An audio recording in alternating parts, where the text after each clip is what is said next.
La couleur tombée du ciel, écrit par H.P. Lovecraft. À Gravel ouest d'Arkham, la montagne devient sauvage avec des vallées dont nulle hache n'a jamais troublé les bois profonds. Il y a des ravins sombres et profonds où les arbres poussent avec des formes fantastiques et où coulent de maigres ruisseaux qui n'ont jamais reçu un rayon de soleil. Sur les pentes plus douces, on trouve d'anciennes fermes et des cottages couverts de mousse, tassés contre la roche, comme s'ils couvaient à jamais les secrets de la Nouvelle-Angleterre sur le rebord des abîmes. Mais ils sont tous abandonnés maintenant, leurs larges cheminées s'effondrent, et les bardeaux des murs gonflent dangereusement sous les toits brisés. Les anciens habitants sont partis, et les étrangers n'aiment pas vivre ici. Des Canadiens français s'y sont essayés, des Italiens s'y sont essayés, et les Polonais sont venus et repartis. Ce n'est pas à cause de quelque chose qui puisse être vu ou entendu ou compris, plutôt à cause de ce qu'on imagine. Ce n'est pas un lieu favorable à l'imagination, ou qui apporterait la nuit des rêves bienfaisants. C'est cela qui garde les étrangers à l'écart, parce que le vieil ami Pierce n'a jamais dit à personne ce dont il se souvient des jours étranges. Ami, dont la tête est un peu dérangée depuis des années, est le seul qui se souvient encore, ou qui parle parfois des jours étranges. Et s'il ose, c'est parce que sa maison est assez proche de la zone des champs à découvert et des routes qui rejoignent Arkham. La couleur tombée du ciel, il y avait une route autrefois qui traversait montagnes et vallées et qui traversait tout droit le lieu de la lande foudroyée.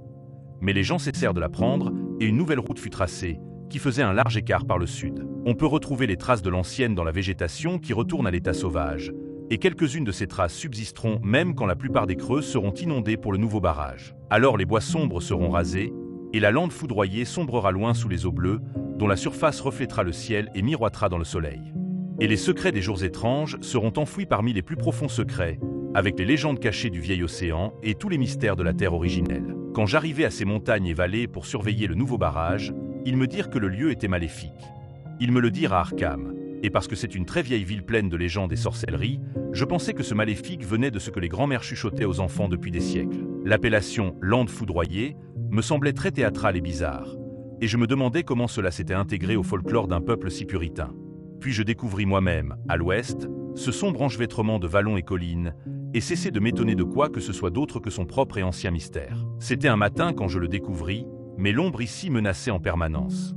Les arbres grossissaient trop épaissément, et leurs troncs étaient trop larges par rapport à nos bois ordinaires de Nouvelle-Angleterre. Il y avait trop de silence dans les minces allées qui les séparaient, et le sol était trop mou et tapissé de cette mousse humide comme d'infinies années de déclin. Dans la zone découverte, principalement le long du tracé de l'ancienne route, il restait quelques petites fermes dans les collines. Parfois avec tous leurs bâtiments encore debout, quelquefois seulement un ou deux, et parfois juste une cheminée solitaire ou une grange. L'herbe et la bruyère dominaient, et des choses furtives et sauvages faisaient bruire les fourrés. Sur toute chose restait un relent de nervosité et d'oppression, une touche d'irréalité ou de grotesque, comme si quelque vital élément de perspective ou de clair-obscur s'était détraqué. Je ne m'étonnais plus que des étrangers n'aient pu demeurer, ce n'était pas un lieu pour y dormir. C'était plutôt un paysage du peintre Salvatore Rosa, beaucoup plus comme quelques bois interdits dans un conte de terreur. Mais rien n'était si affreux que la lande foudroyée. Je le sus au moment où je débouchais à l'entrée d'une large vallée. Parce qu'aucun autre nom n'aurait convenu à une telle chose, ou bien toute autre chose aurait pu prendre ce nom. C'était comme si un poète avait battu cette expression, parce qu'il avait vu ce lieu particulier. Cela devait, pensai-je lorsque je le vis, être le résultat d'un incendie. Mais pourquoi rien n'avait jamais repoussé sur ces 5 hectares de désolation grise, qui rampaient sous le ciel comme une grande tache mangée par l'acide parmi les bois et les champs? On était largement au nord de l'ancien tracé de la route, mais cela débordait aussi de l'autre côté.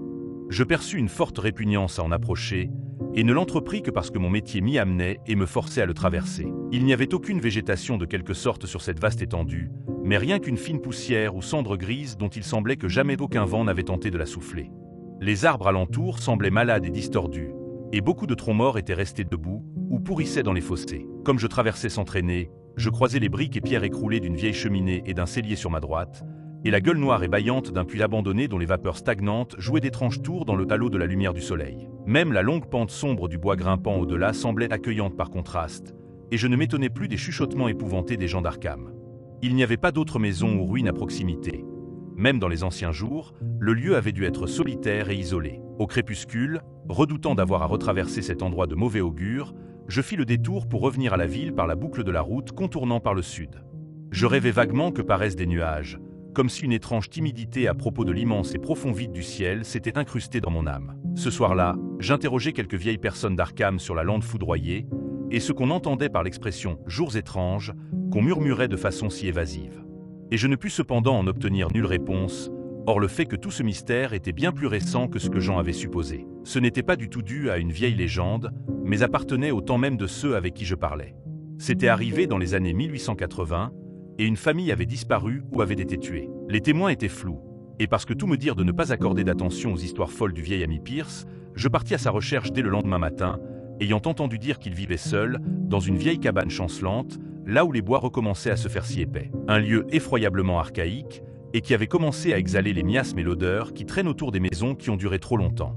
Ce n'est qu'en frappant avec obstination que je pus réveiller le vieil homme, et quand il entrebâilla timidement la porte, je fus certain qu'il n'était pas heureux de me découvrir. Il n'était pas si faible que ce à quoi je m'attendais.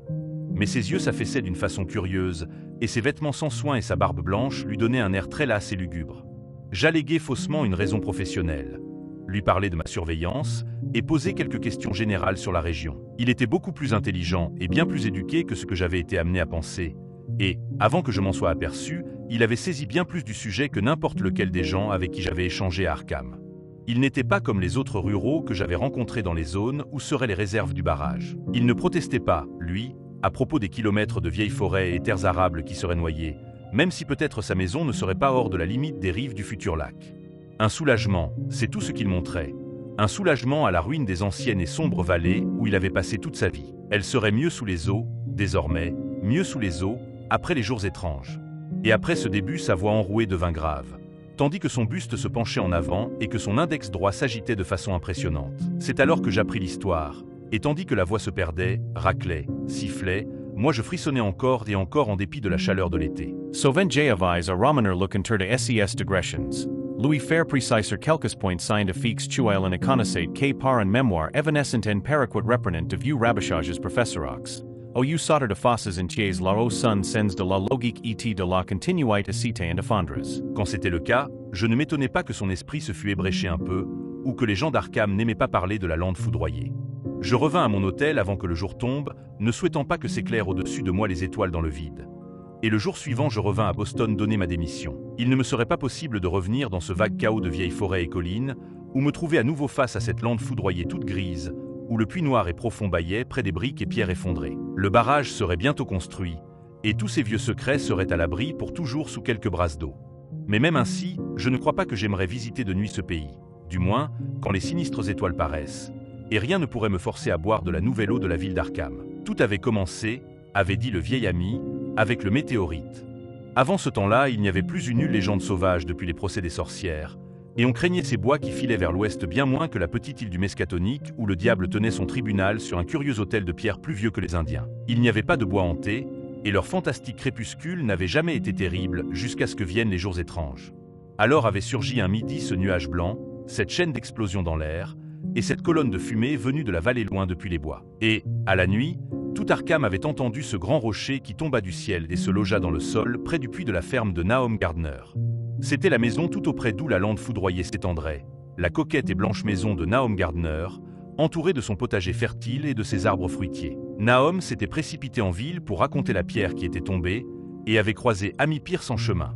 Amy avait 40 ans cette année-là, et toutes ces choses bizarres se fixèrent fortement dans son esprit. Lui et sa femme étaient partis avec 3 professeurs de l'université Miskatonic qui se précipitèrent, dès le matin suivant, pour examiner le curieux visiteur des espaces stellaires inconnus, et s'étaient étonnés de la taille que, la veille, lui avait attribuée Nahum. Il s'était ratatiné, dit Nahum en montrant l'épais des blés marrons sur la terre arrachée et l'herbe carbonisée près de l'archaïque margelle circulaire du puits dans sa cour. Mais les doctes savants rétorquèrent que les pierres ne se ratatinaient pas. Sa chaleur rayonnait avec persistance, et Nahum déclara que la nuit il brillait faiblement. Les professeurs y essayèrent leur marteau de géologue et constatèrent qu'il était bizarrement mou. C'était, à la vérité, assez mou pour être une sorte de plastique. Et ils découpèrent, plutôt qu'ils ébréchèrent, un échantillon qu'ils souhaitaient étudier dans leur laboratoire. Ils le placèrent dans un vieux seau emprunté à la cuisine de Nahum, parce que même le petit morceau refusait de refroidir. Avant leur voyage de retour, ils s'arrêtèrent chez Amy pour un bref repos, et devinrent pensifs quand Madame Pierce remarqua que le fragment diminuait de taille et brûlait le fond du seau. Vraiment, il était petit, mais peut-être en avait-il détaché moins qu'il ne l'avait cru. Le jour suivant, tout cela eut lieu en juin 1882, les professeurs revinrent, et tout excités. Quand ils s'arrêtèrent chez Amy, ils lui dirent quel étrange comportement avait eu l'échantillon, et comment il s'était tout entier évaporé quand ils l'eurent transféré dans un bécher de verre. Le verre avait fondu lui aussi, et les doctes savants parlèrent de l'étrange affinité de la pierre pour le silicium. Cela s'était traduit par des constats incroyables dans le laboratoire bien tenu. Absolument inerte et ne provoquant aucun écoulement de gaz quand chauffé au charbon, restant parfaitement négatif dans un bain de borax, et prouvant qu'il restait complètement non volatile à n'importe quelle température, y compris au chalumeau oxyacéthylénique. Sur l'enclume, il se révélait fortement malléable, et dans le noir sa luminosité était très perceptible. Se refusant résolument à refroidir, il mit bientôt toute l'université en grand émoi. Et quand chauffé devant le spectroscope, il révéla des bandes brillantes de couleurs irréductibles à n'importe quelle couleur du spectre normal. On évoqua à en perdre le souffle la possibilité de nouveaux éléments, de bizarres propriétés optiques, et d'autres choses que des hommes de science stupéfiés ne disent pas volontiers quand ils se confrontent à l'inconnu. Brûlant comme il était, ils le testèrent dans un creuset avec tous les réactifs appropriés. L'eau ne fit rien. Pareil avec l'acide chlorhydrique. L'acide nitrique et même l'aqua regia provoquèrent à peine un chuintement et crépitèrent en giclant au contact de son invulnérabilité torride. Ami avait des difficultés à se souvenir de toutes ces choses, mais reconnut quelques-uns des noms de solvants que je lui mentionnais, dans l'ordre où on les emploie ordinairement. On essaya l'ammoniac et la soude caustique, l'alcool et l'éther, le nauséabond bisulfite de carbone et une douzaine d'autres. Mais malgré le fait que son poids se réduise à mesure que le temps passe, et qu'il semble se refroidir légèrement, il n'y eut aucun changement dans les solvants qui indique qu'il ait pu attaquer la substance en quoi que ce soit. C'était un métal, cependant, aucun doute. Il était magnétique, en une propriété. Et après son immersion dans différents acides, il semblait qu'on y trouve de faibles traces des figures de Widmanstätten trouvées sur le fer météorique. Quand il fut suffisamment refroidi, on reprit les essais dans du verre. Et c'est dans un bécher de verre qu'ils laissèrent les éclats pris à l'échantillon original pour les analyses. Le lendemain matin, à la fois le bécher et les échantillons avaient disparu sans aucun reste, sauf une trace carbonisée à l'endroit où on avait posé le verre sur l'étagère en bois. Tout ceci, les professeurs le dirent à Ami lorsqu'ils s'arrêtèrent à sa porte, et à nouveau il les accompagna jusqu'à la pierre messagère des étoiles, bien que cette fois sa femme ne les eût pas accompagnés. Elle avait certainement réduit maintenant, et même les austères professeurs ne purent douter de la vérité de ce qu'ils voyaient. Tout autour de cette motte brune décroissante, près du puits, il y avait un espace vide où la terre s'était creusée. Et où il mesurait bien 7 pieds la veille, il n'en mesurait à peine plus que 5. C'était encore brûlant, et les savants étudièrent avec curiosité sa surface tout en détachant un autre échantillon, plus grand, avec leurs scies et marteaux. Ils découpèrent plus profondément cette fois-ci, et quand ils s'emparèrent de la plus petite masse, ils virent que le noyau de la chose n'était pas très homogène. Ils avaient mis à jour ce qui semblait être le côté d'un considérable globule cassant inclus dans la substance. La couleur, qui ressemblait à quelques-unes des bandes de l'étrange spectre du météorite, était quasi impossible à décrire. Et c'est seulement par analogie qu'ils la nommèrent quand même une couleur. Une texture lustrée qui, auscultée par tapotement, semblait indiquer à la fois fragilité et vacuité. Un des professeurs y donna un audacieux coup de marteau, et elle éclata avec un petit pop nerveux. Rien ne fut émis, et toute trace de la chose s'évanouit avec l'incision. Ne resta qu'une trace hémisphérique d'environ 3 pieds de diamètre, et tous considérèrent comme probable qu'on trouverait d'autres choses à mesure que la paroi qui la recouvrait s'évanouissait. Vaine conjecture. Aussi, après de futiles tentatives de trouver d'autres globules en perçant, les chercheurs disparurent avec leur nouvel échantillon, qui se révéla cependant au laboratoire aussi déconcertant que l'avait été son prédécesseur. En dehors de se révéler presque plastique, de disposer de chaleur et de magnétisme, de posséder un spectre inconnu, de s'évanouir à l'air et d'attaquer les composés de silice avec pour résultat une mutuelle destruction, il ne présenta aucun trait caractéristique relevable. Et à la fin des examens, les scientifiques de l'université furent forcés de reconnaître qu'ils ne savaient pas le classer. Ce n'était rien de connu sur cette terre, mais un fragment du grand dehors. Et en tant que tel relevait de propriétés du dehors, et obéissait à des lois extérieures. Il y eut cette nuit-là un orage, et quand les professeurs se rendirent chez Nahom le matin suivant, ils durent se confronter à un aigre désappointement. La pierre, magnétique comme elle était, devait être douée de quelques propriétés électriques, parce qu'elle avait aspiré la foudre, comme le dit Nahom avec une insistance particulière. En 1 heure, le fermier vit à 6 reprises le sillage de la foudre traverser sa cour, et quand la tempête fut passée, rien qui restait qu'un trou informe près de la margelle du puits, mi-effondré dans la terre éboulée. Creuser n'avait donné aucun résultat, et les scientifiques ne purent qu'entériner le fait de cet évanouissement. L'échec était total. Il ne restait donc rien à faire que revenir au laboratoire et continuer les expériences sur le fragment toujours diminuant, précautionneusement gardé dans du plomb. L'échantillon dura 1 semaine, à la fin de laquelle on n'avait rien appris de véritablement conséquent. Quand il eut disparu, sans même un résidu derrière lui, et, à ce moment, les savants furent pratiquement sûrs qu'ils avaient vu de leurs propres yeux un vestige secret des abysses sans fond du dehors. Message âpre et isolé des autres univers et des autres royaumes de matière, de force et d'entité. Comme de bien entendu, les journaux d'Arkham firent leur chou gras de l'incident, de son patronage scientifique, et envoyèrent des reporters interviewer Nahom Gardner et sa famille. Y compris un journal de Boston, qui envoya un journaliste, et Nahom devint rapidement une sorte de célébrité locale. C'était un homme svelte et affable, d'environ 50 ans, vivant avec sa femme et leurs 3 fils dans cette agréable ferme de la vallée. Lui et Amy se rendaient visite fréquemment, leur femme aussi, et Amy n'eut qu'à se louer de lui toutes ces années. Il semblait plutôt fier de la réputation que sa ferme avait attirée, et parla souvent du météorite les semaines qui suivirent. Il fit chaud ces mois de juillet et d'août, et Nahom dut travailler dur à son foin sur les 10 hectares de prés qu'il cultivait du côté de Chapman's Brook. Son chariot grinçait dans les profondes ornières des chemins ombreux entre la ferme et les champs. Le travail le fatiguait plus que ce n'avait été le cas les autres années, et il se dit que l'âge commençait à se faire sentir. Alors vint le temps des fruits et de la moisson. Les poires et les pommes mûrissaient lentement, et Nahom se félicita de ce que ces arbres fruitiers prospéraient comme jamais auparavant. Les fruits grossirent jusqu'à atteindre une taille phénoménale et un éclat imprévu, dans une telle abondance qu'il dut construire de nouvelles claies pour accueillir la prochaine récolte. Mais quand ils furent à point, vint un triste désappointement. De tout de déploiement succulent, pas un brin qui puisse être mangé. Au lieu de la fine saveur des pommes et des poires, surgissait une amertume furtive et maladive, et même la plus petite bouchée laissait un goût nauséeux. Et il en fut de même avec les tomates et les melons, et Nahom constata tristement que toute son année était perdue. Rapide à relier les causes, il prétendit que le météorite avait empoisonné le sol, et remercia le ciel que ses autres récoltes étaient sur la terre haute, plus loin sur la route. L'hiver vint très tôt, et fut très froid.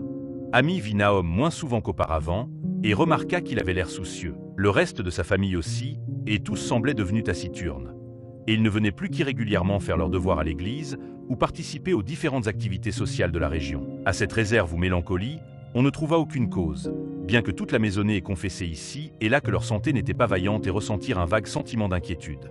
Nahom lui-même en donna la plus évidente formulation quand il dit que le perturbaient certaines empreintes dans la neige. Il y avait les habituelles empreintes d'écureuils, de lapins et de renards, mais le fermier soucieux et troublé disait avoir remarqué quelque chose qui n'allait pas dans leur nature et leur arrangement. Ce n'était jamais évident, mais ça l'induisait à penser que ce n'étaient pas là les caractéristiques de l'anatomie et des habitudes que les écureuils, lapins et renards avaient d'ordinaire. Amy écoutait sans grande passion ces paroles, jusqu'à ce qu'une nuit, revenant en traîneau de Clark's Corner, il eut à passer près de la maison de Nahom. C'était une période de lune, et un lapin traversa la route, et les sauts de ce lapin n'avaient rien que ni Amy ni son cheval pussent aimer.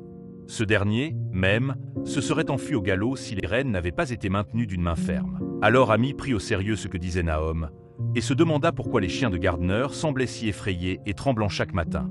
Ils en avaient, semblait-il, perdu même le réflexe d'aboyer. En février, les frères McGregor de Meadow Hill, sortis chasser les marmottes, pas très loin de chez les Gardner en capturèrent un étrange spécimen. Les proportions de son corps semblaient altérées, mais d'une façon étrange et difficile à décrire, tandis que sa tête avait pris une expression que jamais personne n'avait vue à une marmotte. Les frères McGregor en furent naïvement effrayés, et commencèrent par s'en débarrasser, aussi il n'y eut que ce qu'il en dire à atteindre la population du coin. Mais l'emballement du cheval près de la ferme de Nahom était maintenant reconnu comme incontestable, formant la base du cycle de rumeurs et commérages. Les gens remarquèrent que la neige fondait plus vite près de chez Nahom que n'importe où ailleurs.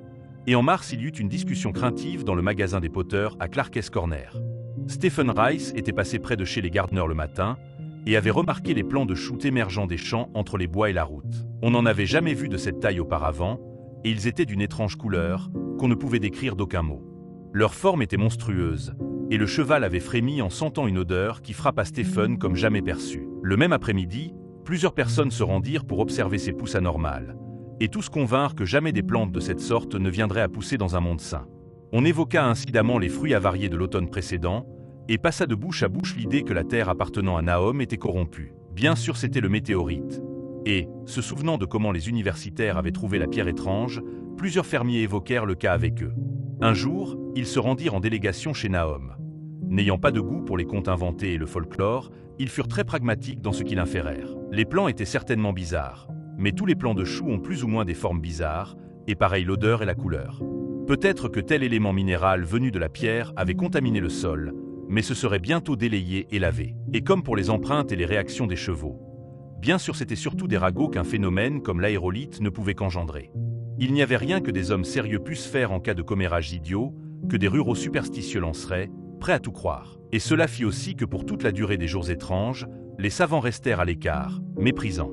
Un seul parmi eux, quand on lui remit 2 fioles de poussière, pour analyse dans les laboratoires de la police, environ 1 an et demi plus tard, se souvint que les couleurs étranges des plants de choux ressemblaient énormément à cette bande anormale de lumière émise par l'échantillon du météore, lorsqu'analysé par le spectroscope de l'université, et comme ce globule cassant trouvé à l'intérieur de la pierre venue des abysses. Les deux échantillons avaient produit le même étrange spectre au début, même si plus tard ils en perdirent la propriété. Tout autour de la ferme de Nahom, les bourgeons vinrent prématurément aux arbres, qui la nuit s'agitaient sinistrement au vent. Le deuxième fils de Nahom, Ta2, un gamin de 15 ans, prétendait qu'il s'agitait de la même façon quand il n'y avait aucun vent. Mais même les ragots ne tombaient pas jusque-là. Et pourtant une inquiétude restait en l'air. Tous les Gardner avaient pris l'habitude d'une écoute intense, même quand il n'y avait alentour aucun son qu'ils puissent sérieusement identifier.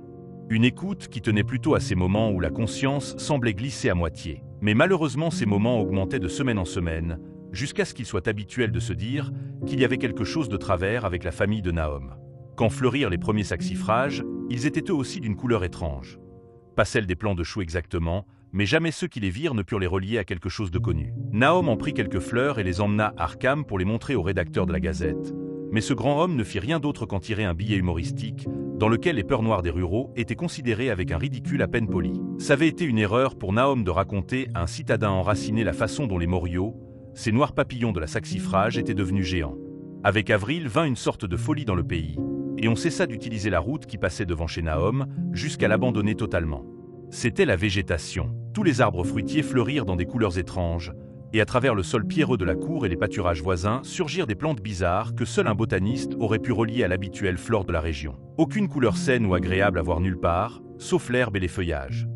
Mais partout ces variations prismatiques et délirantes des tons primaires comme devenus malades, sans aucune place parmi les teintes connues sur la terre. Les tulipes prirent l'allure d'une menace sinistre, et les sanguines poussèrent dans l'insolence de toutes les perversions chromatiques. Amy et les Gardner remarquèrent que la plupart des couleurs gardaient une sorte de familiarité fantomatique, et se souvinrent de celle qu'avait le fragile globule du météorite. Nahom laboura et sema ses 10 hectares, et les champs qu'il avait plus hauts, mais n'entreprit rien avec la terre qui entourait la maison. Il savait que cela ne servirait à rien, comptant avec espoir que les étranges pousses de l'été draineraient tout le poison du sol. Il était prêt à tout maintenant, et s'était habitué à l'idée de quelque chose près de lui qui attendait pour être entendu. La malédiction que ses voisins attribuaient à sa maison lui pesait, bien sûr, mais elle pesait bien plus encore sur sa femme. Les garçons étaient en dehors de tout ça, puisqu'à l'école toute la journée, mais ils ne pouvaient s'empêcher d'être effrayés par la rumeur. Ta2, un jeune particulièrement sensible, souffrait le plus. En mai survinrent les insectes, et la ferme de Nahom devint un cauchemar vrombissant et rampant. Des créatures qui, pour la plupart, n'avaient pas l'aspect ni les mouvements habituels, et dont les habitudes nocturnes contredisaient toutes les observations antérieures. Les Gardner commencèrent à veiller la nuit, surveillant en toute direction, en cas de quelque chose, sans pouvoir dire quoi. C'est là qu'ils surent que Ta2 avait dit vrai à propos des arbres. Madame Gardner fut la suivante à les voir par la fenêtre, alors qu'elle observait les lourds branchages d'un érable se détachant au clair de lune. Les branchages d'évidence s'agitaient, et il n'y avait aucun vent. Cela devait être la sève. Il se passait quelque chose d'étrange dans tout ce qui poussait, désormais. Et pourtant ce ne fut pas quelqu'un de la famille de Nahom qui fit la découverte suivante. La familiarité le leur rendait invisible, et ce dont il ne pouvait se rendre compte fut aperçu par un timide représentant en farine de Boston qui passa en voiture un soir, dans l'ignorance des rumeurs du pays. Ce qu'il raconta à Arkham fut repris dans un entrefilet de la Gazette.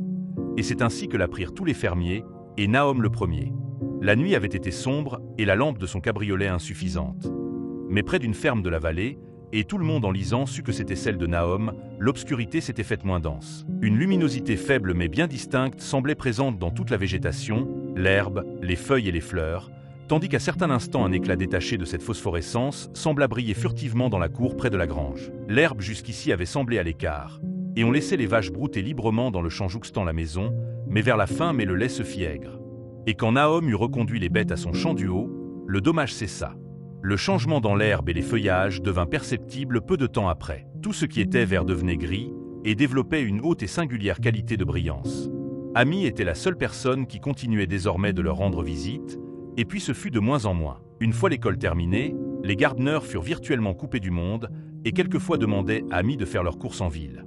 Ils s'affaiblissaient curieusement à la fois mentalement et physiquement, et personne ne fut surpris quand se répandit la nouvelle de la folie de Madame Gardner. Cela se passa en juin, à peu près pour l'anniversaire de la chute du météorite, et la pauvre femme se mit à crier à propos de choses dans l'air, qu'elle ne pouvait décrire. Dans son délire, il n'y avait pas un seul nom spécifique, mais seulement des verbes et des pronoms. Des choses qui bougeaient et changeaient et volaient, et ses oreilles sursautaient à des impulsions qui n'étaient pas de vrais sons. On emportait quelque chose, elle était vidée de quelque chose s'accrochait à elle qui n'aurait pas dû l'être. Quelqu'un devait faire cesser cela. Rien n'était plus jamais tranquille dans la nuit, les murs et les volets tremblaient. Nahom ne put se résoudre à l'envoyer à l'asile local, mais la laissa errer dans la maison aussi longtemps qu'elle ne portait pas atteinte à elle-même ni aux autres. Même quand son visage changea, il ne fit rien. Mais quand les garçons commencèrent à en avoir peur, et que Tadeu faillit s'évanouir une fois qu'elle lui faisait face, il décida de la garder enfermée au grenier. En juillet, elle cessa de parler, et se traînait devant eux quatre, et avant la fin du mois Nahom fit la découverte insensée qu'elle était légèrement lumineuse dans le noir, de la même façon que l'était, il le savait maintenant, la végétation qui l'entourait. C'est un petit peu avant cela que les chevaux s'étaient mis à piaffer. Quelque chose les avait réveillés dans la nuit, et leurs ruades et hennissements dans leur box furent terribles. Il sembla que rien ne pourrait les calmer, et quand Nahom ouvrit la porte de l'écurie, ils s'enfuirent effrayés dans les fourrés et les bois. Cela lui prit une semaine pour rattraper les quatre, et ce fut pour découvrir qu'il ne lui serait désormais d'aucun usage et incontrôlable. Quelque chose s'était cassé dans leur cervelle, et il dut les abattre tour à tour pour leur propre bien. Nahom emprunta un cheval à Ami pour ses foins, mais s'aperçut qu'il refusait d'approcher de la grange. Il résistait, se dérobait, hennissait, et à la fin il n'eut plus d'autre moyen que de l'amener jusqu'à la cour, puis de pousser le lourd chariot à force d'hommes assez près du fenil pour transborder le fourrage. Et pendant tout ce temps, la végétation devenait grise et cassante. Même les fleurs dont les teintes avaient été si bizarres tournées au gris, devenaient cassantes, les fruits vinrent tout en gris, des fruits nains et ternes. Les astés et les solidages fleurirent gris et tordus, et les roses et les ignats. Les trémières dans la cour du devant semblaient si blasphématoires que l'aîné des fils de Nahom, Zéna, les coupa. Les insectes étrangement boursouflés moururent vers cette époque. Même les abeilles avaient quitté leurs ruches et s'étaient enfuies dans les bois. En septembre, la totalité de la végétation s'effritait en poussière grisâtre, et Nahom se mit à craindre que les arbres meurent avant que le poison soit drainé du sol. Sa femme en était arrivée maintenant à des cris d'appel terrifiques, et lui et les garçons en état de permanente tension nerveuse. Ils fuyaient les gens maintenant, et quand l'école rouvrit, les garçons n'y retournèrent pas. Mais ce fut Ami, lors d'une de ses rares visites, qui réalisa le premier que l'eau du puits n'était plus potable. Elle avait un goût infect, qui n'était ni exactement fétide ni exactement salé. Mais Ami recommanda à son ami de creuser un autre puits dans un terrain plus haut et l'utiliser jusqu'à ce que le sol soit à nouveau sain.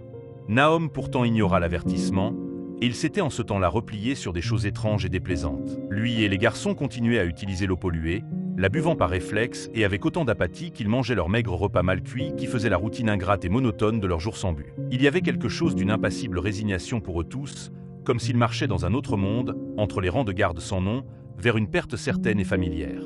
La folie s'empara de Tadeu en septembre, après une visite au puits. Il était venu avec un seau et était revenu les mains vides, hurlant et agitant les bras, et peu à peu sombrant dans un gloussement insane et chuchotant à propos des couleurs qui bougent là-dessous. Deux dans la même famille, c'était une mauvaise nouvelle, mais Nahom y fit face résolument. Il laissa faire le garçon une semaine environ, jusqu'à ce qu'il commence à trébucher et se blesser lui-même, puis il l'enferma dans une pièce du grenier en face de celle de sa mère. La façon dont il hurlait de l'un à l'autre de derrière leur porte verrouillée était vraiment terrible, surtout pour le petit Merouin, qui s'imagina qu'il parlait dans quelque terrible langage qui n'appartenait pas à ceux de la terre. Merouin devenait effroyablement imaginatif, et son inquiétude s'aggrava après l'enfermement de son frère, qui avait été son meilleur compagnon de jeu.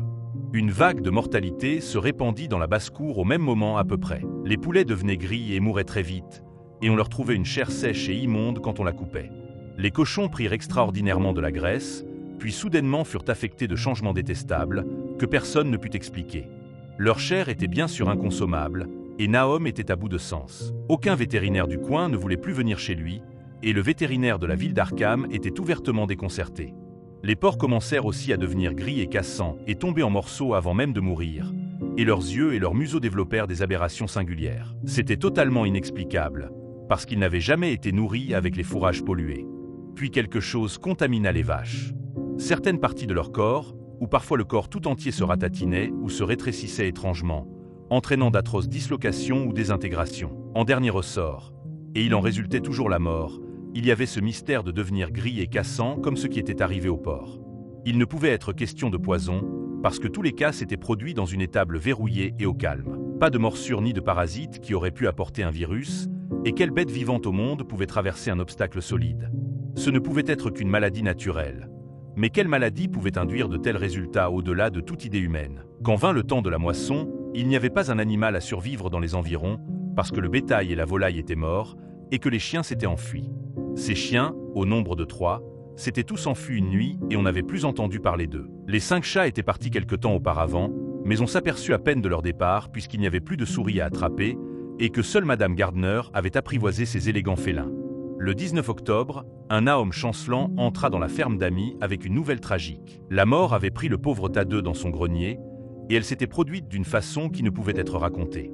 Nahom avait creusé une tombe dans l'enclos familial derrière la ferme et y avait déposé ce qu'il avait trouvé. Il n'avait rien pu lui arriver du dehors parce que la petite lucarne grillagée et la porte verrouillée étaient intactes. Mais c'était pire que ce qui était arrivé dans la grange.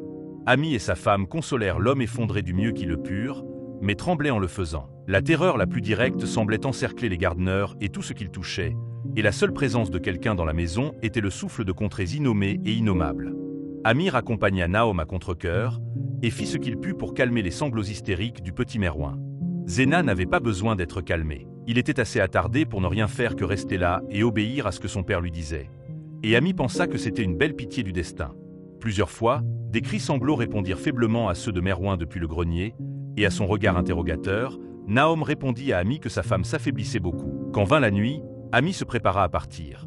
Quelle que soit leur amitié, elle ne pourrait le faire rester dans ce lieu où réapparaissait la faible luminescence de la végétation et que les arbres s'agiteraient ou ne s'agiteraient pas même sans vent. C'était une grande chance pour Amy qu'il ne soit pas trop imaginatif. Même si de telles choses existaient, son esprit ne s'y penchait que peu. Mais aurait-il été capable de relier et de réfléchir à tous ces prodiges qui l'entouraient, qu'inévitablement il en serait devenu fou allié. Dans le crépuscule, il se hâta de revenir chez lui, les cris de la femme folle et de l'enfant à bout de nerfs lui résonnant horriblement dans les oreilles. 3 jours plus tard, Nahom surgit dans la cuisine d'Amy au grand matin, et en l'absence de son hôte se mit à déblatérer une histoire encore plus désespérée, que Madame Pierce écouta dans un effroi grandissant. C'était au sujet du petit Merouin cette fois.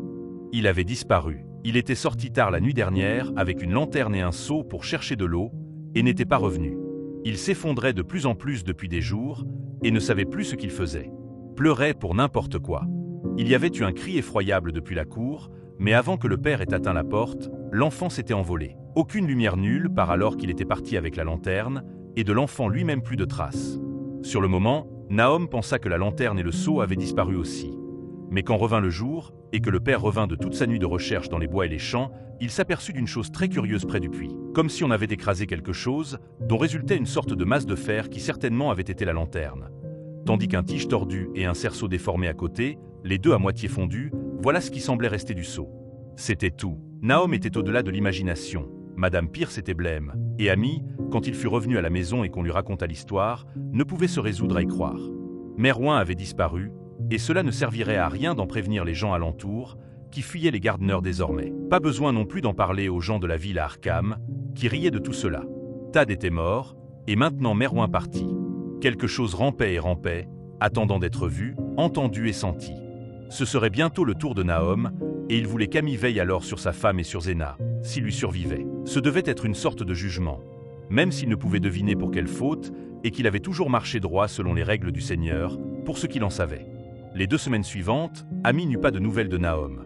Inquiet de ce qui avait pu arriver, il surmonta sa peur et se rendit chez les Gardner. Il n'y avait pas l'habituelle fumée sortant de la grande cheminée, et pendant un instant le visiteur appréhenda le pire. L'apparence de la ferme tout entière était choquante. Des feuilles mortes et de l'herbe grisâtre dans la cour, la vigne vierge, et tombant en lambeaux rigides sur les vieux murs et pignons, et de grands arbres nus s'agitant sur le ciel gris de novembre avec une malévolence manifeste, dont Amy ne put que ressentir qu'elle provenait d'un changement subtil dans l'inclinaison des branches. Mais au moins Nahom vivait-il encore. Il était à bout de force, alité sur un matelas dans la cuisine voûtée, mais parfaitement conscient et capable encore de donner des ordres à Zéna. La pièce était mortellement froide, et comme Amy frissonnait visiblement, l'hôte cria d'une voix étouffée à Zéna d'apporter du bois. Du bois, bien sûr, il y en avait sérieusement besoin, puisque le vieillâtre était éteint et vide, avec un nuage dessus soufflé par le vent gelé qui tombait de la cheminée. À cet instant, Nahom lui demanda si avec le supplément de bois il se sentait mieux, et Amy comprit ce qui s'était passé. La corde robuste avait fini par craquer, et l'esprit de l'infortuné fermier était protégé maintenant de tout malheur supplémentaire. Le questionnant sans le brusquer, Amy ne put obtenir de certitude claire sur la raison de l'absence de Zéna. Dans le puits, il vit dans le puits, fut tout ce que le père embrumé voulut dire. Le visiteur eut alors dans un flash une soudaine pensée pour la mère folle, et il posa ses questions dans une autre direction. « Nabby, pourquoi? Elle est ici » fut la réponse toute surprise du pauvre Nahom, et Amy comprit qu'il aurait à la chercher lui-même. Abandonnant à lui-même sur son matelas le bavard inoffensif, Il prit les clés au clou près de la porte et grimpa l'escalier chancelant vers le grenier. Tout était clos et immonde ici, et on n'entendait aucun bruit nulle part. Des 4 portes qu'il voyait, une seule était verrouillée, et c'est sur celle-ci qu'il essaya les clés de l'anneau qu'il avait pris. La 3e clé se révéla la bonne, et après quelques tâtonnements, Amy poussa d'un coup la basse porte blanche. Il faisait très sombre à l'intérieur, parce que la fenêtre était petite et obscurcie par des barreaux de gros bois. Et Amy d'abord ne distingua rien du tout sur le plancher nu.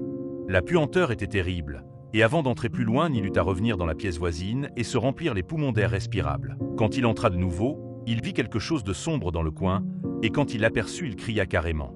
Et tandis qu'il criait, il pensa qu'un nuage éphémère éclipsait la fenêtre. Et une seconde plus tard, il se sentit effleuré lui-même par une sorte d'effroyable courant de vapeur. D'étranges couleurs lui dansaient devant les yeux. Et il n'aurait pas été hébété par l'horreur qu'il avait devant les yeux, il aurait pensé qu'avait explosé le globule du météorite frappé par le marteau du géologue, ou que s'était rassemblée ici la végétation morbide qui avait germé ce printemps. Dans l'instant, il ne pensa qu'au monstrueux blasphème qui lui faisait face, et qui d'évidence avait partagé le destin sans nom du jeune Tadeu et du bétail. Mais la plus terrible chose concernant cette horreur, c'est que très lentement mais de façon perceptible elle bougeait comme si elle continuait de ramper. Amy ne voulut me donner aucun renseignement complémentaire sur cette scène, mais la forme dans le coin ne réapparut pas dans son récit comme un objet animé. Il y a des choses qui ne peuvent être mentionnées, et qui est accomplie par humanité commune et parfois cruellement jugée par la loi. J'imagine qu'il n'y eut pas de chose animée qui soit restée dans la pièce du grenier, et que laisser derrière soi une telle chose capable de mouvement aurait été un acte assez monstrueux pour condamner tout être responsable aux tourments éternels. N'importe qui, à part un solide fermier, se serait évanoui ou serait devenu fou. Mais Amy en pleine conscience retraversa la porte basse et la referma derrière lui sur sa malédiction secrète. Il devait s'occuper maintenant de Nahom. Il devait le nourrir et le soigner, le transporter dans un lieu où on prendrait soin de lui. Entamant sa descente des escaliers obscurs, Amy entendit dessous un bruit sourd. Il pensa même qu'un cri avait soudainement été étouffé, et se souvint convulsivement de cette vapeur moite qu'il avait frôlée dans la glaçante pièce du dessus. Qui avait poussé ce cri ou était entré? Stoppé par une vague peur, il entendit d'autres bruits en bas. Indubitablement, on traînait quelque chose de lourd, et un vacarme encore plus effroyable de quelque lutte ou malsaine espèce de succion. Son réflexe d'association aiguillonné par une tension fiévreuse, il pensa inexplicablement à ce qu'il avait vu en haut. Mon Dieu! Dans quel fabuleux monde de cauchemar avait-il fait la bourde de tomber? Il n'osait plus ni avancer ni reculer, et restait tremblant dans l'angle le plus reculé du palier. Les moindres détails de la scène venaient s'enflammer dans son cerveau. Les sons, le pressentiment d'une issue désastreuse, l'obscurité, les marches abruptes, ciel miséricordieux. La faible mais indiscutable luminosité de tous les panneaux de bois autour de lui. Les marches, la rampe, les lattes et même les poutres.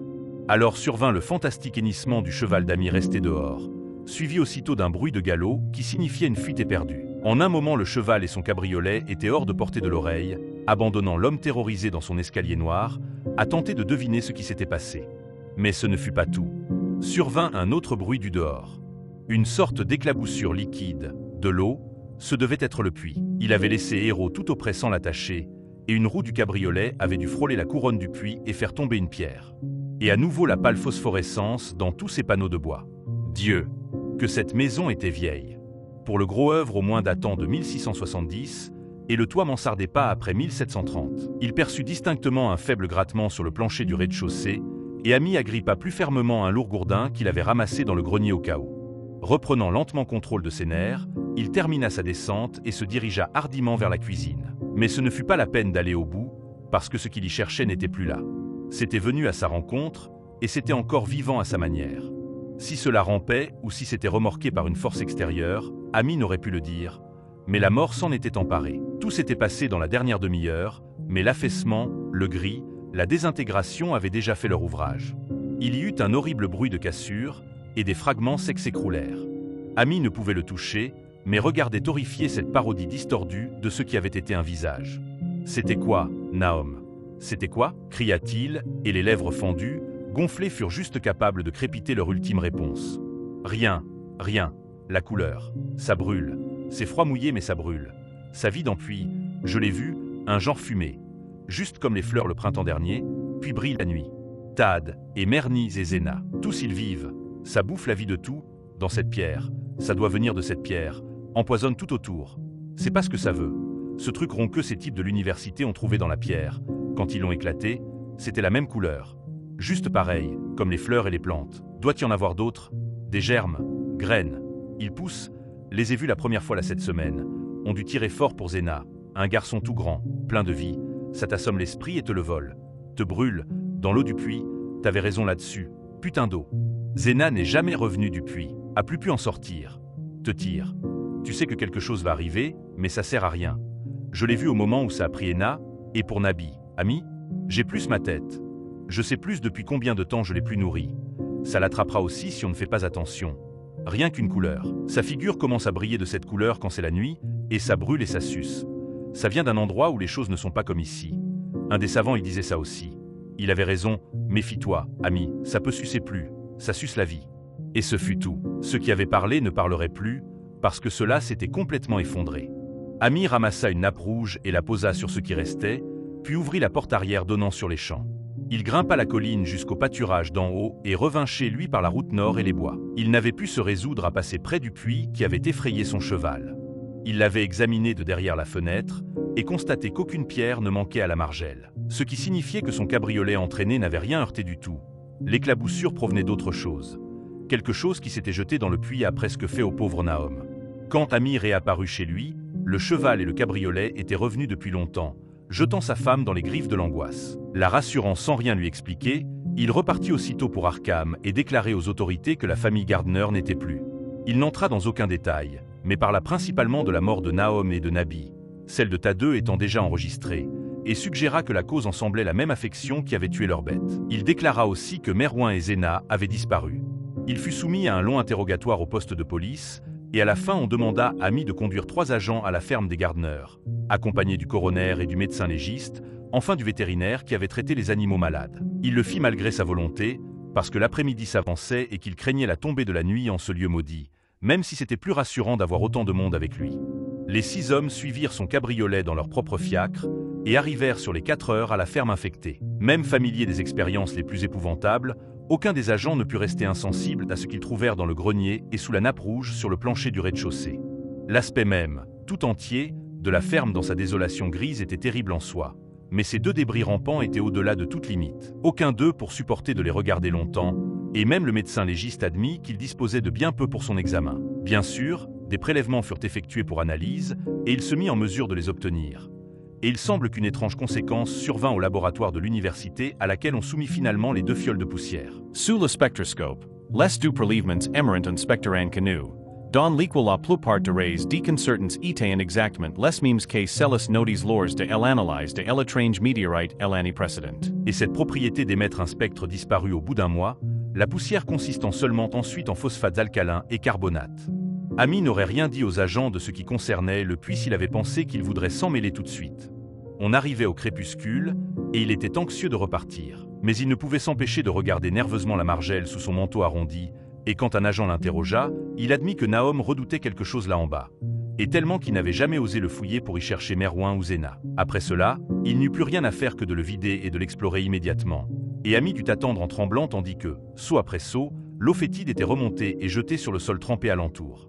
Les hommes reniflaient de dégoût à ce fluide, et sur la fin se pinçaient le nez contre l'horreur qu'il remuait. Ce ne fut pas un travail aussi long qu'il l'aurait cru, tant l'eau était exceptionnellement basse. Il n'est pas besoin de décrire avec trop de détails ce qu'ils découvrirent.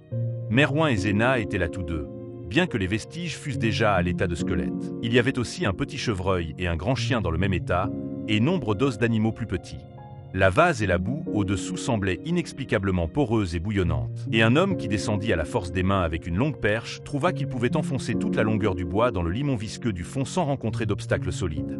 Le soir était maintenant venu, et on apporta des lanternes de la maison. Quand on constata que rien de plus ne pourrait résulter de l'examen du puits, ils revinrent à l'intérieur et se rassemblèrent dans l'ancien salon, où la lumière intermittente d'une demi-lune reflétait discrètement la grise désolation du dehors. Les 6 hommes étaient franchement déroutés par la totalité de l'affaire, et ne pouvaient trouver aucun lien convaincant entre les étranges dérives de la végétation, la maladie inconnue qui avait frappé le bétail et les humains, et les morts inexplicables de Merwin et Zena dans le puits pollué. Ils étaient au courant des commérages du pays, c'est vrai, mais ne pouvaient croire que ce qui s'était produit n'obéisse pas à des lois naturelles. Aucun doute sur le fait que le météorite ait infecté le sol, mais la maladie de personnes et d'animaux qui n'avaient rien consommé de ce qui poussait dans ce sol était une autre affaire. Est-ce que c'était l'eau du puits? Bien possible. Ce serait une bonne idée de l'analyser. Mais quelle folie singulière avait pu pousser les 2 garçons à sauter dans le puits? Leur double geste était si pareil. et les restes recueillis prouvaient qu'il avait tous deux souffert de la mort grise et cassante. Pourquoi tout ici était gris et cassant? C'est le coroner, assis près d'une fenêtre donnant sur la cour, qui le premier remarqua la lueur sortant du puits. La nuit était complète maintenant, et tout l'odieux environnement semblait faiblement lumineux, en tout cas plus que le rayonnement de la lune. Mais cette nouvelle lueur avait quelque chose de défini et distinct, et semblait sortir du puits noir comme le rayon affaibli d'une torche, produisant de mornes réflexions dans les flaques que l'eau jetée avait constituées. C'était une très étrange couleur, et comme tous les hommes se rassemblaient autour de la fenêtre, Amy s'emballa violemment. Parce que cet étrange faisceau de miasmes dégoûtant ne lui était pas d'une teinte inconnue. Il avait vu cette couleur auparavant, et redoutait de penser à ce qu'elle signifiait.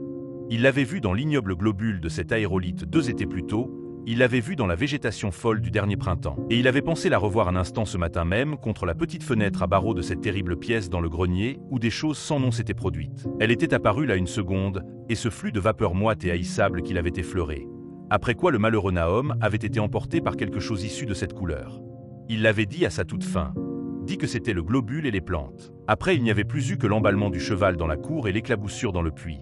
Et maintenant ce puits vomissait dans la nuit un pâle et insidieux rayon de la même teinte démoniaque. Il faut rendre hommage à la vigilance d'esprit d'Amy, d'avoir rassemblé les éléments de puzzle même dans un moment aussi tendu, sur une question d'abord scientifique. Il ne put que s'étonner, à cette brillance, d'éprouver la même sensation qu'à la vapeur aperçue le jour même, contre une fenêtre donnant sur le ciel du matin, et d'une exhalaison nocturne perçue comme une brume phosphorescente sur le fond du paysage noir et foudroyé. Ce n'était pas possible, c'était contre les lois de nature, et il pensa à ces terribles derniers mots de son ami dévasté. Ça vient d'un endroit où les choses ne sont pas comme ici. Un des savants, il disait ça aussi. Les 3 chevaux, dehors, attachés à une paire d'arbres flétris près de la route, hennissaient et ruaient frénétiquement. Le conducteur du fiacre s'approchait de la porte pour les rejoindre, mais Amy posa une lourde main sur son épaule. « Va pas là-bas, siffla-t-il, il y a plus que ce qu'on en sait. Nahom a dit que quelque chose vivait dans le puits qui vous suçait toute la vie. Il a dit que c'était quelque chose qui venait d'une de ces boules rondes comme celle qu'on avait vue dans cette pierre il y a 1 an au mois de juin.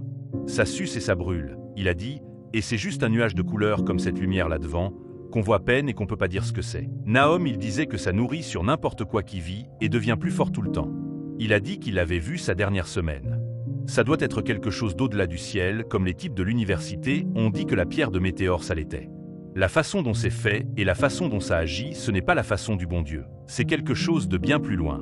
Aussi, ils restèrent indécis tandis que la lumière du puits devenait plus forte et que les chevaux entravés ruaient et hennissaient dans une frénésie grandissante. C'était vraiment un moment affreux, avec la terreur dans cette maison ancienne et maudite, 4 monstrueux déblais de morceaux, 2 de la maison et 2 du puits, dans une caisse en bois derrière, et cette flèche d'une iridescence inconnue et contre nature surgit des profondeurs devant eux. Amy avait retenu le cocher sur une impulsion, sans se souvenir comment lui-même était sorti indemne après l'effleurement de cette vapeur colorée dans le grenier, mais peut-être c'était aussi bien qu'il ait agi comme il avait fait. Personne ne saura jamais ce qu'il y avait au dehors cette nuit. Et que malgré le blasphème du dehors, il n'y ait pas eu d'homme blessé ni à l'esprit atteint, et personne pour savoir ce qui n'aurait pas dû être fait à cet ultime moment, quand cette force grandissait et que le ciel nuageux sous la lune déployait les signes d'un danger inconnu. Tout d'un coup, un des agents près de la fenêtre émit un court et profond hoquet. Les autres le regardèrent, et aussitôt suivirent son propre regard vers le point où son propre égarement avait été soudain bloqué. Il n'y avait pas besoin de mots. Ce qui avait été si disputé dans les commérages du pays n'était plus discutable. Et c'est à cause de cette chose que tous les hommes présents s'accordèrent silencieusement plus tard à propos des jours étranges, et n'en parlèrent jamais à Arkham. Il est tout d'abord nécessaire de prévenir qu'aucun vent ne soufflait à 7 heures du soir. Ce fut le cas un peu plus tard, mais absolument pas à ce moment. Même les tiges sèches qui subsistaient de l'herbe à moutarde, grise et charbonneuse, et le fanion sur le haut du fiacre étaient immobiles. Et pourtant, du sein de ce calme tendu et impie, les hautes branches nues de tous les arbres dans la cour s'agitaient. Elles remuaient de façon spasmodique et morbide, griffant les nuages qu'éclairait la lune dans une folie convulsive et épileptique. Grinçant impuissamment dans l'air vicié comme si secoué par une chaîne de liens étrangères et sans corps avec les horreurs se tordant en convulsions sous leurs noires racines. Plus un homme ne respira pendant de longues secondes. Alors un nuage noir plus épais s'interposa sous la lune et la découpe des branches folles disparut momentanément. Ce fut un cri général, rauque, étouffé, mais presque similaire dans chaque gorge. Parce que la terreur ne s'était pas évanouie avec l'image, mais que dans cet effrayant instant d'obscurité totale les veilleurs aperçurent, se trémoussant sur le haut des arbres, un millier de faibles points de rayonnement profane, agitant chaque branche comme le feu Saint-Elme ou les flammes qui tombèrent sur la tête des apôtres à la Pentecôte. C'était une constellation monstrueuse de lumière surnaturelle, comme un SM gonflé de lucioles nourries de cadavres dansant une sarabande d'enfer sur un marécage maudit. Et sa couleur était la même intrusion sans nom qu'Amy s'était accoutumé à reconnaître et à craindre. Et, pendant tout ce temps, Le faisceau phosphorescent qui surgissait du puits devenait de plus en plus large, imposant au sens des hommes blottis les uns contre les autres une idée de destruction et d'anormalité qui outrepassait toute image que leurs esprits conscients auraient pu former. Ce n'était plus quelque chose qui brillait, mais quelque chose qui se déversait. Et quand le flux sans forme de l'implacable couleur quittait le puits, il semblait s'envoler directement vers le ciel. Le vétérinaire, en tremblant, alla jusqu'à la porte de devant et la verrouilla de son lourd barreau de bois. Ami ne tremblait pas moins, et ne put que montrer un poing en le désignant, faute de pouvoir contrôler sa voix, quand il voulut qu'il remarque la luminosité grandissante des arbres. Les hennissements et ruades des chevaux étaient de plus sauvagement effrayés. Mais pas un de ceux du groupe de la vieille maison ne se serait aventuré là-bas, quel camp aurait été la récompense terrestre. Maintenant la brillance des arbres augmentait, tandis que les branches sans repos se hérissaient de plus en plus à la verticale. Le bois de la voûte sur le puits brillait aussi maintenant, et un des policiers tendit avec stupeur le doigt vers les cabanes de bois et les ruches près du mur côté ouest. Il commençait à briller aussi, même si le fiacre et le cabriolet des visiteurs semblaient pour l'instant ne rien subir. Alors on entendit une commotion puissante et un galop sur la route, et quand Ami orienta la lampe pour mieux voir, ils réalisèrent que les 2 chevaux effrayés avaient brisé leurs entraves et s'étaient enfuis avec le fiacre. Le choc eut pour effet de délier les langues, on échangea des réflexions embarrassées. « Ça contamine tout ce qui est organique autour d'ici », bredouilla le médecin légiste. Personne ne répondit, mais l'homme qui était descendu dans le puits suggéra l'idée que sa longue perche pouvait avoir réveillé quelque chose d'intangible. « C'était horrible, dit-il, il n'y avait pas de fond du tout. Juste de la vase, des bulles, et l'impression de quelque chose qui remuait là-dedans. » Le cheval d'Ami hennissait et ruait apeuré sur la route au dehors, étouffant presque le chevrotement de son propriétaire à bout de force, tandis qu'il rassemblait ses propres idées sans suite. « Ça vient de cette pierre, elle pousse là-dessous. Elle attrape tout ce qui vit, elle se nourrit de ça, du corps et de l'esprit. » Ted, Mernie, Zenas, Nabi. Et Nahom le tout dernier. Ils ont tous bu de cette eau. Ça les a pris plus fort. Ça vient de loin au-delà, où les choses ne sont pas comme elles sont ici. Là, ça s'en repart. Et tandis que la colonne de couleurs inconnues s'enflait soudain plus fort et commençait à s'enrouler elle-même dans la fantastique suggestion d'une forme que chaque témoin plus tard décrirait différemment, alors vint du pauvre héros entraver un bruit que nul homme jusqu'ici ni depuis n'avait jamais entendu d'un cheval. Chacun dans la salle basse écoutait tendit l'oreille, et Ami se détourna de la fenêtre, empli d'horreur et de nausée. Les mots ici ne peuvent convenir. Quand Ami regarda de nouveau, la malheureuse bête gisait abattue et inerte sur le sol au clair de lune entre les brancards brisés du cabriolet. C'était ce qui restait de héros jusqu'à ce qu'il le brûle, le lendemain. Mais à présent il n'était pas temps de se plaindre, un des policiers au même instant attirant leur attention sur quelque chose de terrible dans la pièce même, avec eux. En l'absence de toute lumière, il était clair qu'une faible phosphorescence avait commencé de contaminer l'habitation entière. Elle brillait sur le bois nu du plancher et le bout d'un tapis en peau de bête, brillait dans les franges des rideaux des fenêtres à petits carreaux. Cela montait et descendait dans les linteaux, scintillait sur les étagères et la cheminée, infectait même les portes et les meubles. Chaque minute il voyait s'afforcir, et à la fin il devint clair que toute vie saine devait quitter la maison. Ami leur désigna la porte du fond, puis les conduisit sur le chemin des champs du haut. Ils marchèrent en trébuchant comme dans un rêve, n'osant même pas regarder en arrière jusqu'à ce qu'ils fussent sur le plateau. Encore une chance qu'il y eut ce chemin, parce qu'ils n'auraient pu s'enfuir par devant, près du puits. C'était assez d'avoir allongé la grange et les cabanes luminescentes, et ces arbres fruitiers brillants avec leurs contours ratatinés et monstrueux. Mais grâce au ciel, les branches ne faisaient que se hérisser vers le haut. La lune disparut derrière de lourds nuages noirs, tandis qu'ils traversaient le rustique pont sur le Chapman's Brook, et c'est en tâtonnant à l'aveugle que d'ici ils rejoignirent l'espace ouvert. Quand ils se retournèrent vers la vallée, loin de la ferme des Gardner, la vue au fond était effrayante. Toute la ferme brillait de ces hideux spectres de couleurs inconnues. Les arbres, les bâtiments, et même les herbes et les prés qui n'avaient pas été réduits encore à ce gris cassant létal. Les branches étaient toutes attirées vers le haut, dressées comme la langue d'immondes flammes, et des coulées flamboyantes du même feu monstrueux rampaient désormais sur les toits de la maison, de la grange et des cabanes. C'était une scène digne d'une vision de Fuseli. Et partout autour régnait cette débauche de luminosité amorphe, arc-en-ciel de poison énigmatique, étrangerait sans dimension venant du puits, bouillonnant, flairant, lapant, attrapant, scintillant, forçant et boursouflant malignement dans son chromatisme cosmique inconnaissable. Alors sans transition, la chose hideuse surgit verticalement vers le ciel comme une fusée ou un météore, sans sillage derrière elle, et disparaissant à travers un trou rond curieusement régulier dans les nuages avant qu'aucun des hommes n'ait pu sursauter ou crier. Aucun des témoins ne pourrait jamais oublier ce qu'il avait vu, et Ami contemplait ébahi la constellation du Cygne, Deneb scintillant au-dessus des autres, là où la couleur inconnue s'était dissoute dans la Voie lactée. Mais c'est la terre qui rappela aussitôt son regard, à cause d'un craquement dans la vallée.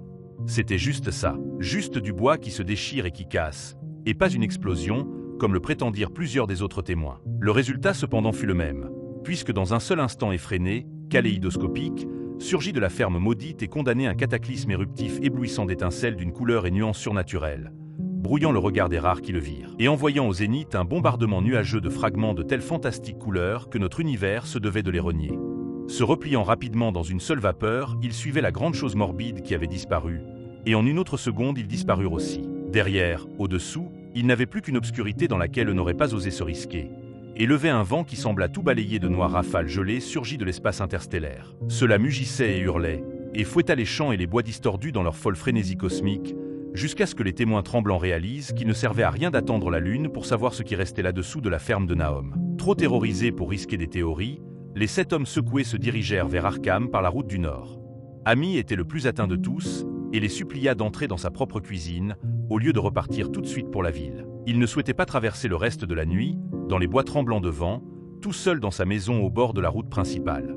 Parce qu'il avait subi un choc supplémentaire, qui fut épargné aux autres, qui le marqua pour toujours d'une peur maussade, dont il n'osa jamais faire part pendant les années à venir. Comme ses compagnons regardaient fermement droit devant eux pour escalader la colline sous la tempête pour rejoindre la route, Amy un instant s'était retourné pour un dernier regard sur cette noire vallée de désolation où son ami infortuné avait trouvé son dernier abri. Et depuis ce lieu dévasté et lointain, il avait vu quelque chose s'élever lentement, uniquement pour revenir sombrer à l'endroit même d'où la grande horreur informe s'était élancée vers le ciel. C'était juste une couleur, mais pas n'importe quelle couleur de notre terre ou du ciel. Et parce qu'Amy reconnaissait cette couleur, il sut que cette ultime et faible lueur resterait tapie et menaçante dans le puits, et n'a jamais trouvé le repos depuis. Amy n'avait jamais voulu retourner sur les lieux. C'est presque il y a un demi-siècle maintenant que l'horreur avait surgi, mais il n'y était plus jamais allé et se réjouissait que le nouveau barrage l'engloutisse. Je m'en réjouis moi aussi, parce que je n'aime pas la façon dont changea la couleur du jour autour de la gueule du puits abandonné quand j'y passais. J'espère que les eaux seront toujours assez profondes, mais même ainsi, je n'en boirai jamais.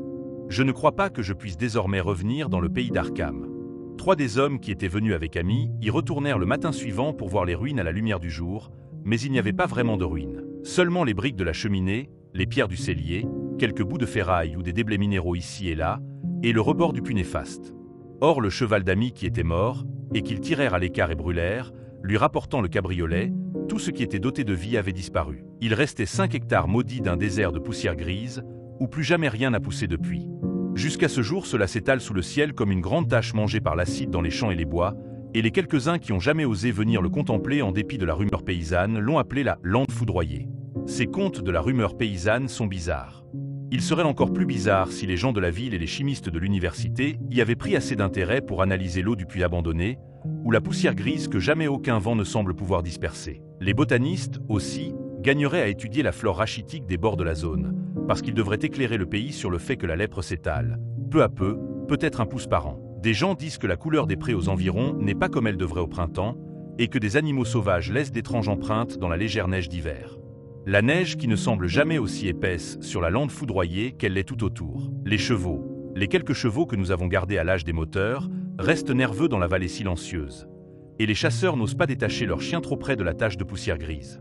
Ils disent que c'est une mauvaise influence mentale, aussi. Ils furent nombreux à devenir bizarres, dans les années après la fin de Nahom, et toujours la force de partir leur manqua. À ce moment-là, les gens d'esprit sain avaient quitté la région, et ce n'étaient que les étrangers qui tentaient de vivre dans les vieilles fermes écroulées. Et cependant nul ne put rester. Et on se demande parfois quelle perception différente des nôtres leur avait induite leur propre tradition magique. Leurs rêves, la nuit, protestent-ils, sont vraiment horribles dans cette contrée grotesque. Et il suffit sûrement d'apercevoir ce sombre domaine pour en tirer des imaginations maladives. Aucun voyageur n'a jamais échappé au sentiment d'étrangeté dans ces ravins profonds, et les artistes tremblent quand ils peignent ces bois épais dont le mystère frappe autant l'œil que l'esprit. Je suis moi-même curieux de cette sensation que j'ai ressentie dans ma première marche solitaire avant qu'Amy me raconte son histoire. Quand vint le crépuscule, j'eus vaguement le désir que des nuages s'assemblent, tandis qu'une bizarre timidité devant le profond vide du ciel s'était emparée de mon esprit. Ne me demandez pas ma propre opinion. Je ne sais pas, c'est tout. Il n'y a personne d'autre qu'Amy à qui poser des questions. Parce que les gens d'Arkham se refusent à parler des jours étranges, et les 3 professeurs qui avaient examiné l'aérolithe et son globule de couleur sont morts. Il y avait d'autres globules. Tout dépend de ça. L'un a dû se nourrir lui-même et échapper, et il y en eut probablement un pour lequel c'était trop tard. Aucun doute qu'il est encore en bas dans le puits. Je sais qu'il y avait quelque chose qui n'allait pas, dans la lumière du soleil que je vis se refléter sur ce cloaque. Les gens d'ici disent que la tâche s'étend d'1 pouce par an. Aussi cela continue peut-être de grandir et de se nourrir encore aujourd'hui. Mais quel que soit ce démon, on doit le retenir, ou il continuera de s'étaler, et vite. Est-ce relié aux racines de ces arbres qui griffent l'air? Un des commérages habituels d'Arkham est à propos de ces chaînes qui brillent et s'agitent la nuit quand ils ne le devraient pas. Ce que c'est, seul Dieu le sait. Si on parle matière, je suppose que la chose qu'a décrite Amy peut être appelée un gaz, mais un gaz qui n'obéirait pas aux lois qui sont celles de notre cosmos. Il ne s'agit pas du fruit d'un de ces mondes ou astres qui scintillent sur les télescopes et les clichés photographiques de nos observatoires. Ce n'est pas l'haleine des cieux dont les astronomes mesurent les mouvements ou les dimensions, ou considèrent trop vaste pour le faire. C'était une couleur tombée du ciel, un effrayant messager de royaumes informes dont la seule existence choque le cerveau et laisse nos yeux hébétés de la vision de noirs golfs extracosmiques. Cela m'étonnerait grandement qu'Amy m'ait menti consciemment, et je ne pense pas que son histoire soit cette lubie ou folie dont les gens de la ville m'avaient prévenu. Quelque chose de terrible s'est produit dans les vallées et les collines à cause de ce météore, et quelque chose de terrible, même si je ne sais pas dans quelle proportion, demeure là encore. Je serai heureux de voir l'eau monter. Et j'espère que rien n'arrivera à Amy. Il en a trop vu de cette chose, et son influence est si insidieuse. Pourquoi n'a-t-il jamais été capable de déménager et partir? Comme il se rappelle clairement des derniers mots de Nahom, Kan Jiowe, Draussier, Yenau Semates commun. Butin Ténouse, ça peut pas partir. Ça te tire. Tu sais que quelque chose arrive, mais ça te sert à rien. Amy est un tel bon vieil homme. Quand l'équipe du barrage sera sur place, je devrais prévenir le chef de chantier de veiller sérieusement sur lui. Je détesterais penser à lui alors que la monstruosité grise, difforme, cassante qui continue de plus en plus à troubler mon sommeil. Fin.